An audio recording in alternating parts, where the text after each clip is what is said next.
এটি সেই উহুদ পাহাড়। এই পাহাড়ের পাদদেশেই সংঘটিত হয়েছিল ইসলামের দ্বিতীয় সশস্ত্র যুদ্ধ, যা উহুদের যুদ্ধ নামে পরিচিত।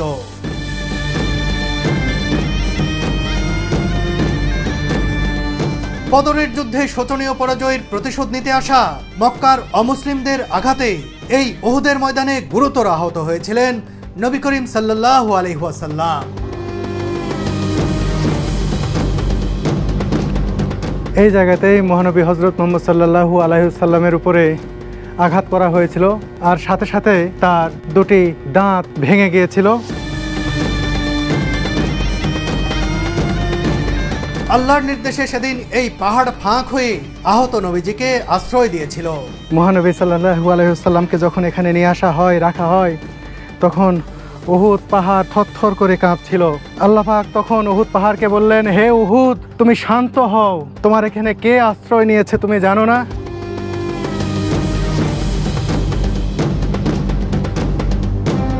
আসলে মুসলিমদের জন্য এই আবেগ সম্বরণ করা কঠিন, আর সে কারণেই সুরভি কাঁদতেই আছে। শুধুমাত্র একটি নির্দেশনা অমান্য করায় সব দিক থেকে এগিয়ে থেকেও শেষমেশ রক্তক্ষয়ী এ যুদ্ধে কার্যত পরাজিত হতে হয় মুসলিমদের।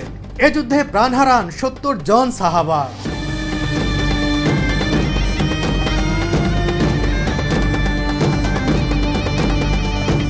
কার্যত পরাজিত হলেও মুসলিমদের জন্য শিক্ষণীয় ছিল উহুদের যুদ্ধ, যে শিক্ষা কাজে লাগিয়ে পরবর্তীতে বিকশিত হয়েছিল মুসলিম জাহান।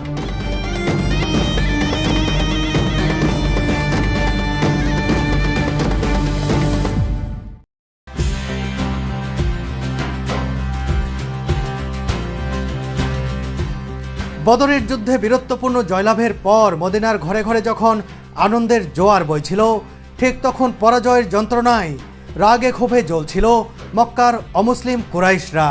যে কোনো মূল্যে এ পরাজয়ের প্রতিশোধ নেয়ার সংকল্প করার পাশাপাশি যত দ্রুত সম্ভব মদিনার মুসলিমদের উপর হামলার প্রস্তুতি নেওয়া শুরু করে দেয় মক্কার কুরাইশদের নেতা আবু সুফিয়ান।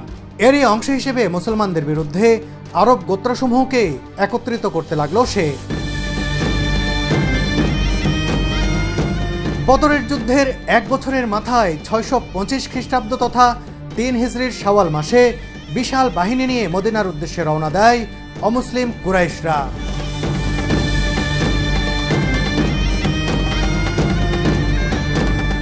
এ যুদ্ধযাত্রার খবর পাওয়ার পর মহানবী হযরত মুহাম্মদ সাল্লাল্লাহু আলাইহি ওয়াসাল্লামের নেতৃত্বে মুসলিমরাও তৈরি হয় এবং 7ই শাওয়াল শনিবার উহুদ পাহাড়ের পাদদেশে এই যুদ্ধ সংগঠিত হয়।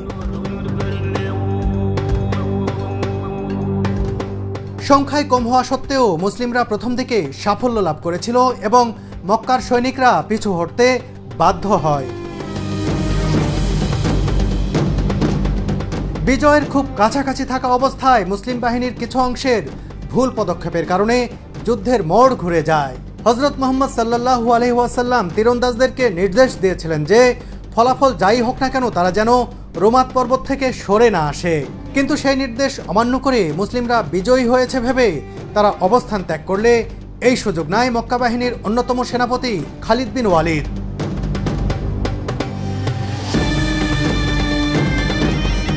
অতর্কিত আক্রমণে মুসলিমরা হতভম্ব ও বিশৃঙ্খল হয়ে যায়। এ সময় মহানবী সাল্লাল্লাহু আলাইহি ওয়াসাল্লাম গুরুতর আহত হন। মুখমণ্ডলে পাথরের আঘাতে তার দন্ত মোবারক শহীদ হয়। শুধু তাই নয়, এ যুদ্ধে 70 জন সাহাবা শহীদ হন।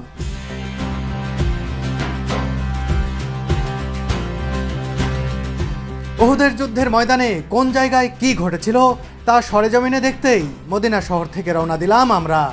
এ যাত্রায়ও আমাদের ভ্রমণ সঙ্গী মদিনা প্রবাসী শাহিদ ভাই ও মামুন ভাই। মসজিদে নববী থেকে উহুদের যুদ্ধক্ষেত্রের দূরত্ব মাত্র 5 কিলোমিটার, তাই চোখের পলকেই চলে এলাম কাছাকাছি, আর গাড়িতে বসেই দূর থেকে দেখতে পেলাম সেই উহুদ পাহাড়। আহ উহুদ, কি বেদনার ইতিহাসেরই না সাক্ষী এই পাহাড়টি। ইসলাম ধর্মীয় বাণী অনুসারে দুনিয়ার 2টি পাহাড় হুবহু জান্নাতে যাবে। তার একটি হলো এই জাবালে উহুদ, আর অন্যটি আরাফাতের ময়দানের সেই জাবালে রাহমা। এ কারণে এই পাহাড়কে জান্নাতি পাহাড়ও বলা হয়ে থাকে।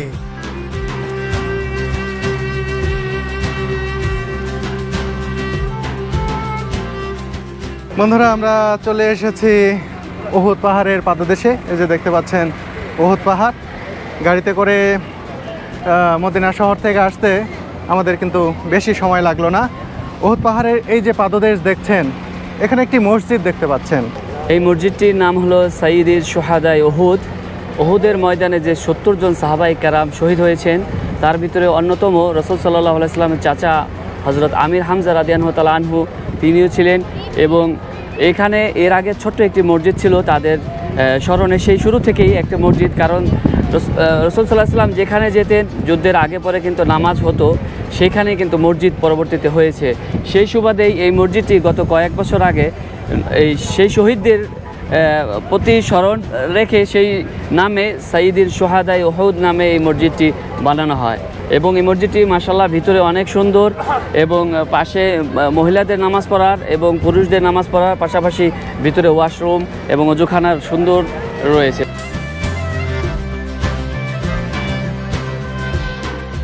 এই মসজিদটি যে জায়গায় নির্মাণ করা হয়েছে, ঠিক এই জায়গাটিতেই কিন্তু তাঁবু গেড়েছিলেন হযরত মুহাম্মদ সাল্লাল্লাহু আলাইহি ওয়াসাল্লাম, তার মুসলিম সেনারা। তারা কিন্তু এখানেই তাঁবু গেড়েছিলেন। আর ঠিক ওই যে দূরে একটি পাহাড় দেখতে পাচ্ছেন, ওই যে দূরে ওই পাহাড়ের দিকেই কিন্তু মক্কা থেকে আসা কুরাইশরা সেদিকে তাঁবু গেড়েছিলেন। এইখানে তাঁবু গাড়ার প্রধান কারণ ছিল বা লক্ষ্য ছিল এই কারণে যে এই যে উহুদ পাহাড়, এই পাহাড় তাদেরকে বিরাট সাপোর্ট দিবে। তারা নিশ্চিত ছিল যে এই দিক দিয়ে আক্রমণ হওয়ার কোনো সুযোগ নেই। এর পাশাপাশি এই যে এখানে আরেকটি পাহাড় দেখছেন, এই পাহাড়কে তারা যুদ্ধক্ষেত্রে বড় একটি ঢাল হিসেবে ব্যবহার করেছিলেন। এখানেই কিন্তু তীরন্দাজ বাহিনীকে নিযুক্ত করেছিলেন। সেই তীরন্দাজ বাহিনী কি করেছিল সেটি আপনাদেরকে আস্তে আস্তে জানাবো। কেবল তো এসেছি।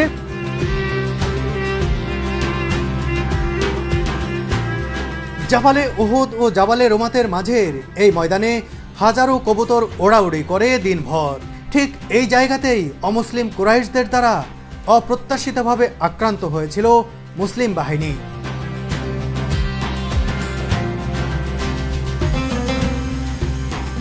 এখন সেই জাবালে রুমাতে উঠছি। রুমাত পর্বত যেটাকে বলা হয়, এই পর্বতের মাথায় নিযুক্ত করা হয়েছিল তীরন্দাজ বাহিনীর সদস্যদের। দেখুন, জাবালে রুমাত থেকে উহুদ পাহাড় কিন্তু একেবারে পাশাপাশি, বেশি দূরে নয়। ওই যে দেখছেন উহুদ পাহাড়, আর এই যে আমি উঠে গেছি জাবালে রুমাতে। কত মানুষ এখানে উঠেছেন, এটি সেই জাবালে রুমাত। এখানেই সেই তীরন্দাজ বাহিনী মহানবী হযরত মুহাম্মদ সাল্লাল্লাহু আলাইহি সাল্লামের কথা মতো, তার নির্দেশনা না মানার কারণেই কিন্তু বড় ধরনের বিপর্যয়ের মুখোমুখি হয়েছিল সেই সময়ে মুসলিম বাহিনী।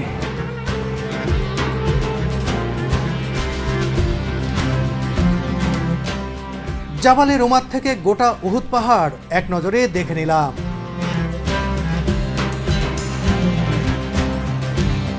এই জায়গাগুলোর দিকে তাকাতেই মনে হচ্ছে, ইস, এই জায়গাতেই তরবারি হাতে শত্রুর মোকাবেলা করেছিলেন দিনের নবী হযরত মুহাম্মদ সাল্লাল্লাহু আলাইহি ওয়াসাল্লাম। এই জায়গাতেই ইসলামের জন্য প্রাণ দিয়েছিলেন 70 জন সাহাবা। আজ তারা নেই, রয়ে গেছে ইতিহাস। আর এই ইতিহাসের টানেই দুনিয়ার মুসলিমরা ছুটে আসেন এখানে।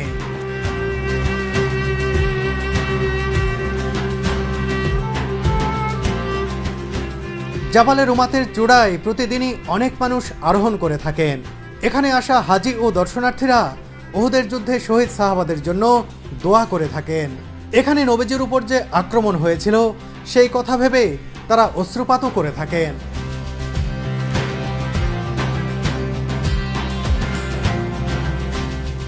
উহুদ পাহাড়কে পেছনে রেখে এখন আমি দাঁড়িয়ে রয়েছি জাবালে রুমাত পর্বতের শিখরে। যুদ্ধের কৌশলগত কারণে এটি খুবই গুরুত্বপূর্ণ একটি জায়গা ছিল, যেটি আপনাদেরকে আমি একটু বুঝিয়ে দেওয়ার চেষ্টা করছি আমি যতটুকু বুঝেছি। এই যে উহুদ পাহাড় দেখছেন, আর এটি হচ্ছে রুমাত পর্বত, ছোট্ট একটি পর্বত।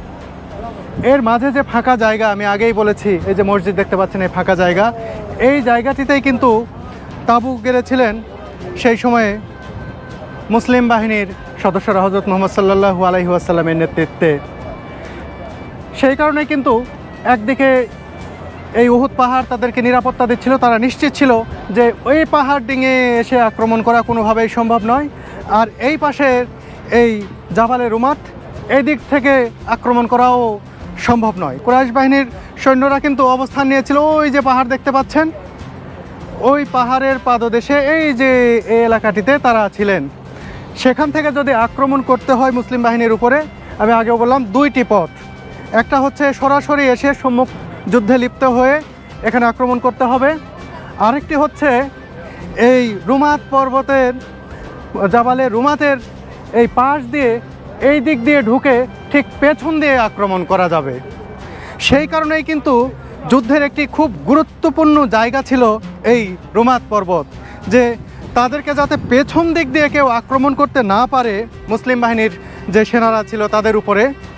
সে কারণেই কিন্তু এখানে তীরন্দাজদের বসানো হয়েছিল এবং এখানে তারা যতবার অ্যাটেম্প্ট নিয়েছে পেছন দিয়ে আক্রমণ করা, ততবারই কিন্তু সেই যুদ্ধের সময় তীরন্দাজরা তাদের ঠেকিয়ে দিয়েছে সফলভাবে। কোনোভাবেই তারা পেছন দিয়ে আক্রমণ করতে পারছিল না।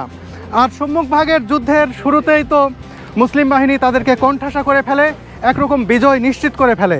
আর এখানে যখন সৈনিকদের মুসলিম তীরন্দাজদের মহানবী হযরত মুহাম্মদ সাল্লাল্লাহু আলাইহি ওয়াসাল্লাম যখন এখানে তাদের নিযুক্ত করেছিলেন, তাদের প্রতি শক্ত নির্দেশনা ছিল, কঠোর নির্দেশনা ছিল, যুদ্ধের কোনো অবস্থাতেই এই অবস্থান পরিত্যাগ করা যাবে না। অর্থাৎ এখানে যে তীরন্দাজরা ছিলেন তারা এখান থেকে কোনোভাবেই সরতে পারবেন না।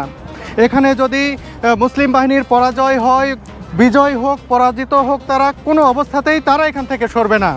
যদি পরাজিত হওয়ার পরে তাদেরকে কেটে একেবারে টুকরো টুকরো করা হয়, তারপরও যেন তারা এখান থেকে না নামে। আবার আর বিজয় নিশ্চিত হয়ে যাওয়ার পরেও যদি তারা জানতে পারে যে বিজয় নিশ্চিত হয়ে গেছে, তারপরেও যেন তারা এখান থেকে না নামে। তার মানে জয়ী হোক অথবা পরাজিত হোক মুসলিম বাহিনী, কোনো অবস্থায় তীরন্দাজরা এই জায়গা পরিত্যাগ করবে না।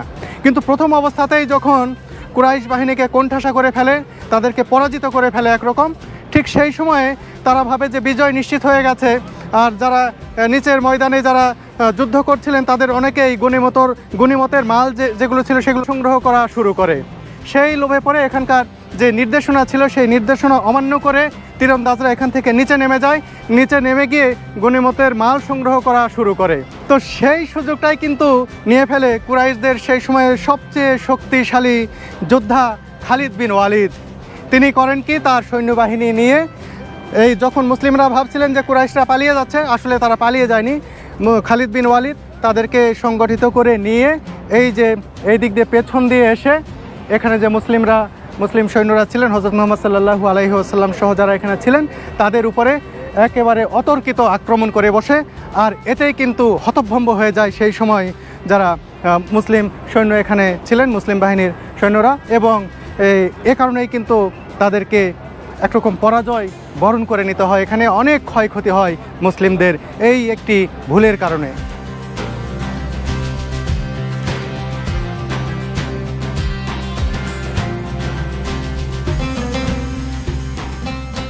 এই যে এই জায়গাটি দেখছেন ঘিরে রাখা হয়েছে, এই যে তাদের স্মরণে যে মসজিদ, এই মসজিদের পাশে এখন এই যে দেখতে পাচ্ছেন ঘেরা জায়গাটি, এখানেই কিন্তু চিরনির্দায় শায়িত রয়েছেন 70 জন সাহাবী যারা এই যুদ্ধে প্রাণ দিয়েছিলেন।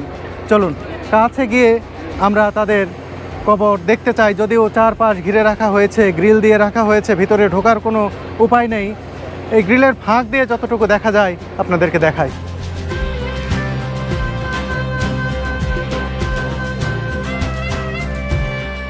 এই যে দেখুন কত মানুষ সেই কবরগুলো এখানে দেখছেন।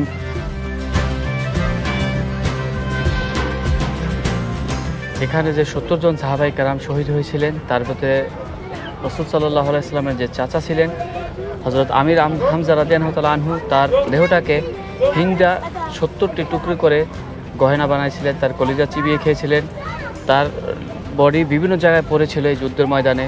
এবং আরও 2-4 জন সাহাবীর এরকম অবস্থা করেছিলেন। তো 3 জন সাহাবাইকে একত্র করে হযরত আমির হামজা রাদিয়াল্লাহু তাআলা আনহু এবং আরও 2 জন সাহাবাই একসাথে এখানে কবর দেওয়া হয়। বাকি 67 জন সাহাবাই কেরামে ওইখানে একসাথে সবাইকে কবর দেওয়া হয়। উহুদের যুদ্ধে কুরাইশদের সৈন্য সংখ্যা ছিল 3000 আর মুসলিম বাহিনীর মোট সৈন্য সংখ্যা ছিল 1000।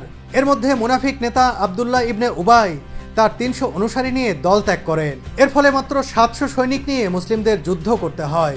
যুদ্ধের একটা পর্যায়ে নবীজি সাল্লাল্লাহু আলাইহি ওয়াসাল্লামের মৃত্যুর গুজব ছড়িয়ে দেয় কুরাইশদের নেতা আবু সুফিয়ান। বস্তুত সেই সময় মারাত্মক আহত অবস্থায় পাহাড়ের ঢালে অজ্ঞান হয়ে পড়েছিলেন তিনি। গুজব শুনে শুরুতে হতাশায় নিমজ্জিত হলেও পরে নবীজি সাল্লাল্লাহু আলাইহি ওয়াসাল্লামকে আহত অবস্থায় দেখে সবাই আশ্বস্ত হন। এই যুদ্ধে একজন সাহাবী যুদ্ধের আগের দিনই তার নতুন বিবাহ হয় এবং তিনি যখন মদিনাতে সেই গুজব শুনতে পায় যে রাসূল সাল্লাল্লাহু আলাইহি ওয়াসাল্লাম এই দুনিয়াতে নেই, তখন তিনি ফরজ গোসল শেষ না করেই তার বিবিকে বললেন, আমার তরবারিটা দাও, আমি বেরিয়ে যাচ্ছি, আমার রাসূল যেখানে থাকবে না আমি সেখানে থেকে কী লাভ। তখন তিনি এখানে চলে আসেন এবং এই যুদ্ধ করতে করতে একটা সময় তিনি নিজেই শহীদ হয়ে যান এবং তার বিবি সেই মদিনা থেকে আসেন। ছুটে আসার পরে রাসূল সাল্লাল্লাহু আলাইহি ওয়াসাল্লামকে এবং তার সাহাবীদেরকে বলেন যে আমি রাসূল সাল্লাল্লাহু আলাইহি ওয়াসাল্লামের সাথে একা একটু কথা বলতে চাই এবং তখন সাহাবীরা সরে যায় এবং তিনি তাকে বলেন যে আমার হাজব্যান্ড আমার যে স্বামী তার গতকালকে আপনি বিবাহ দিয়েছিলেন এবং তিনি তার ফরজ গোসল শেষ না করে এই যুদ্ধের মাঠে চলে এসেছে, আপনি তাকে একটু গোসল করার ব্যবস্থা করাই দিন। তখন রাসূল সাল্লাল্লাহু আলাইহি ওয়াসাল্লাম তার লাশ সাহাবীদের পাঠালেন যে খুঁজে বের করো কোথায় আছে। তখন তার লাশটি খুঁজে পাচ্ছিলেন না, একটু পরেই দেখলেন যে আসমান থেকে তাকে গোসল করিয়ে ফেরেশতাগণ তার লাশটা নিয়ে আসছে এবং তার চুল এবং চুলে থেকে পানি মিসকাতের ঘ্রাণ বের হচ্ছে এবং হাউজে কাউসারের পানির একটা ঘ্রাণ আসছে এবং তার আল্লাহ তাআলা তাকে ফেরেশতাগণ দিয়ে 7 আসমানে নিয়ে গোসল করায় তারপরে মাটিতে পাঠান। সেই থেকে আমরা জানি যদি কেউ শহীদ হন তাহলে তার জন্য ফরজ গোসল যদি থাকে সেটা দিতে হবে।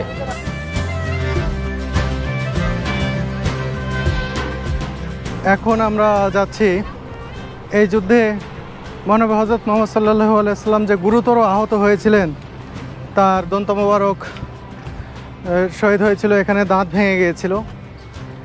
এরপর তিনি পাহাড়ের যেখানে অবস্থান নিয়েছিলেন উঁচুতে, সেই জায়গাটি ঘুরে দেখতে চাই, আপনাদেরকে দেখাতে চাই।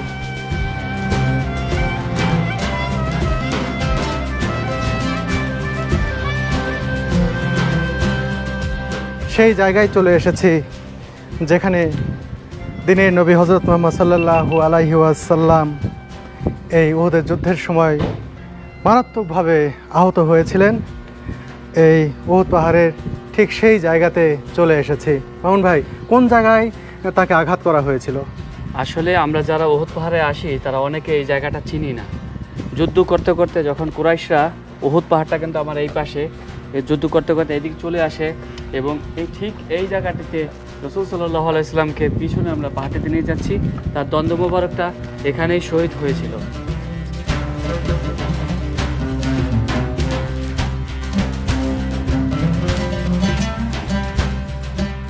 বন্ধুরা, এই জায়গাটি ঘিরে রাখা হয়েছে, এমনি উঁচুতে না উঠলে আমি একটি পাথরের উপর পা দিয়ে উঁচু হয়ে দেখছি। ঠিক এই জায়গাতেই মহানবী হযরত মুহাম্মদ সাল্লাল্লাহু আলাইহি ওয়াসাল্লামের উপরে আঘাত করা হয়েছিল। তার মাথা অর্থাৎ মুখমণ্ডল লক্ষ্য করে বড় পাথর সজোরে নিক্ষেপ করা হয়েছিল, আঘাত করা হয়েছিল পাথর দিয়ে, আর সাথে সাথে তার দুটি দাঁত ভেঙে গিয়েছিল, অনেক ক্ষতিগ্রস্ত হয়েছিল মুখমণ্ডল। এখানেই কিন্তু তিনি মারাত্মকভাবে জখম হয়েছিলেন। দেখুন পাহাড়ের সেই জায়গাটি, এই যে উহুদ পাহাড় তো নয়, একটি ইতিহাস এখানে ঠায় দাঁড়িয়ে রয়েছে শত শত বছর ধরে। আর এই উহুদের পাহাড়ের পাদদেশের এই যে পাথরের ঠিক এই জায়গাটা কিছুটা ছোট্ট গুহার মতো, কিছু পাথরের মাঝে এই যে ফাঁক দেখতে পাচ্ছেন, এখানেই কিন্তু আহত হয়ে কিছুক্ষণ একেবারে অজ্ঞান হয়ে পড়েছিলেন হযরত মুহাম্মদ সাল্লাল্লাহু আলাইহি ওয়াসাল্লাম। এই যে ঠিক এই জায়গাটা। এখানে সৌদি সরকারের পক্ষ থেকে সংস্কার কাজ চলছে। যুদ্ধের সময় নবীজি সাল্লাল্লাহু আলাইহি ওয়াসাল্লাম পাথর দিয়ে ঘিরে রাখা এই জায়গায় সহযোদ্ধাদের নিয়ে নামাজ আদায় করেছিলেন। এটি মসজিদ আল ফাসাহ নামে পরিচিত। ঐতিহাসিকভাবে ও ধর্মীয়ভাবে এই জায়গাটি খুবই গুরুত্বপূর্ণ। পাথরের টুকরা দিয়ে তৈরি মসজিদ অবকাঠামো দীর্ঘদিন ধরে এখানে থাকলেও এখন সেই জায়গাটি সংস্কার করা হচ্ছে। খুব সম্ভবত এখানে কংক্রিটের স্থাপনা নির্মাণ করা হবে। উহুদ পাহাড় পরিদর্শনে আসা মুসল্লিরা এখানে নামাজ পড়তে পছন্দ করেন। ওই যে পাহাড়ের উপরে একটি সিমেন্ট দেয়া রয়েছে, সিমেন্ট দিয়ে বন্ধ করে রাখা হয়েছে, দেখতে পাচ্ছেন ওই উপরে। এই জায়গাটি কিন্তু আল্লাহ পাকের নির্দেশে সেই সময় পাহাড় এখানে ফেটে গিয়ে ফাঁকা করে দেওয়া হয়েছিল। সেই জায়গাটিতেই কিন্তু আশ্রয় নিয়েছিলেন মহানবী হজরত মুহাম্মদ সাল্লাল্লাহু আলাইহি ওয়াসাল্লাম। ये हाथ रख गया था यहाँ पर, हाँ, ये खोल गया था, ये पहाड़। पत्थर खुल गया। हाँ, और पत्थरों में जगह दिया था उसने।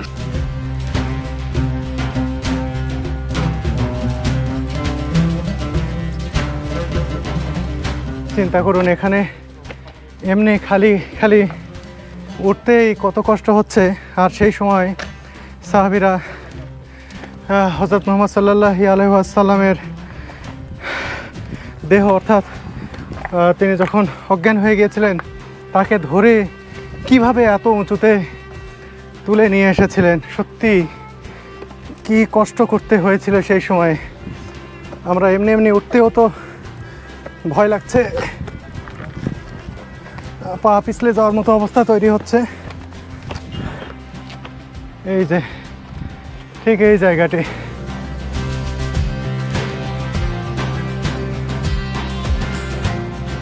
এই জায়গায় যে আসতে পারবো এটা কল্পনাও করিনি। দেখুন নিচে কিন্তু বেড়া দেওয়া রয়েছে, কেউ এখানে যাতে আসতে না পারে, কিন্তু একটি জায়গা দেখিয়ে দিলেন পাকিস্তানি একজন আপা। তার দেখানো পথে এখানে উঠে এসেছি। পুলিশ জানলে হয়তো নামিয়ে দেবে, তারপরেও আসলাম যে এরকম একটি ঐতিহাসিক জায়গা একেবারে কাছ থেকে না দেখে গেলে কেমন হয়। এই যে দেখুন সিমেন্ট দিয়ে বন্ধ করে দেওয়া হয়েছে। এখানে দেখলে মনে হবে পাহাড়টি দুই ভাগ হয়ে গেছে। এখানে দেখুন, খেয়াল করুন, মহানবী হজরত মুহাম্মদ সাল্লাল্লাহু আলাইহি ওয়াসাল্লামকে জায়গা করে দিতেই পাহাড় যেন দুই ভাগ হয়ে যায় এখানে। আর নবী করিম সাল্লাল্লাহু আলাইহি ওয়াসাল্লাম এখানে যে পাথরের উপরে মাথা দিয়েছিলেন, সাথে সাথেই নাকি সেই পাথরটি তুলার মতো নরম হয়ে গিয়েছিল, অর্থাৎ বালিশের মতো হয়েছিল।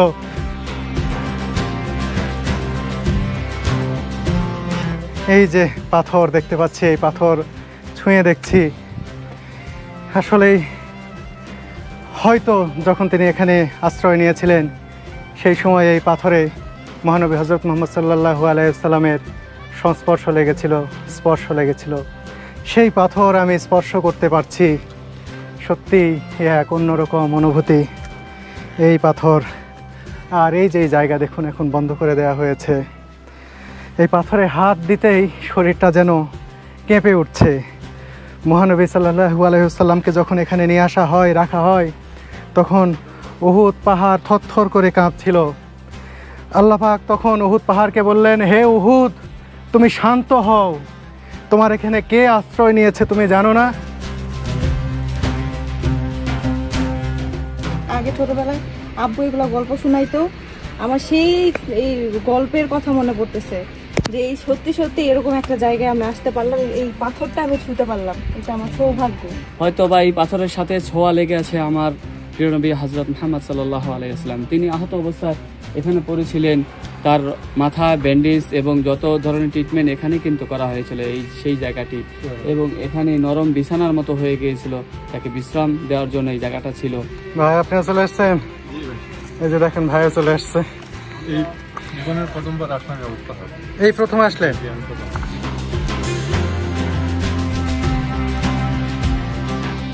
অনেক কষ্ট, একটু পা পিছলে গেলে এই উহুদ পাহাড় থেকে পড়ে গেলে একেবারে শেষ। সুরভিকে নামাচ্ছি। আপনাদেরকে আমরা উদ্বুদ্ধ করছি না এখানে ওঠার জন্য। এখানে বাদ দাও, এই সাইডে বাদ দাও, এই সাইডে। এখানে ঝুঁকি আছে বলেই কিন্তু এটি বন্ধ করে দেওয়া হয়েছে। আমাদের দেখে আপনারা উদ্বুদ্ধ হবেন না। জাস্ট ভিডিও তৈরির জন্য, দেখানোর জন্য এসেছিলাম। আর সুরভি তার কৌতূহল আমি কোনো কন্ট্রোল করতে না পেরে তো ওকে অনেকবার নিষেধ করেছি উপরে আসতে, কিন্তু তারপরে দেখি সে চলে এসেছে চোখের পলকে। তার নাকি কষ্টই হয়নি। মন্ত্রমুগ্ধের মতো টেনে আনার কথা যে আমি মাঝে মাঝে বলি, সম্ভবত এটিই সেটি।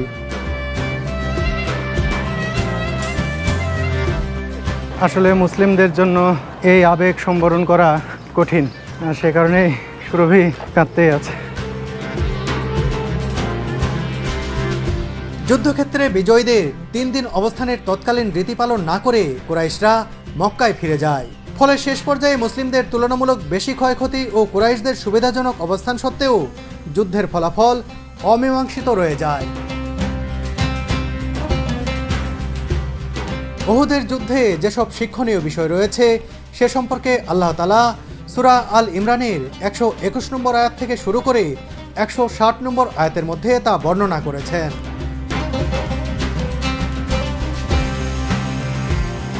শুধুমাত্র একটি ভুলের কারণে মুসলিম বাহিনীকে কিন্তু ভয়াবহ একটি বিপর্যয়ের মুখে পড়তে হয়েছিল, আর সেটি হচ্ছে ইসলামের বড় শিক্ষা, যে নেতৃত্বের নির্দেশনা ফলো করতে হবে, এটা অমান্য করলে বিপদ অনিবার্য। আর এই শিক্ষাকেই কিন্তু কাজে লাগিয়েছিলেন পরবর্তীতে মুসলিমরা, এবং সারা দুনিয়াতে কিন্তু ইসলামের আলো ছড়িয়ে পড়েছিল ধীরে ধীরে।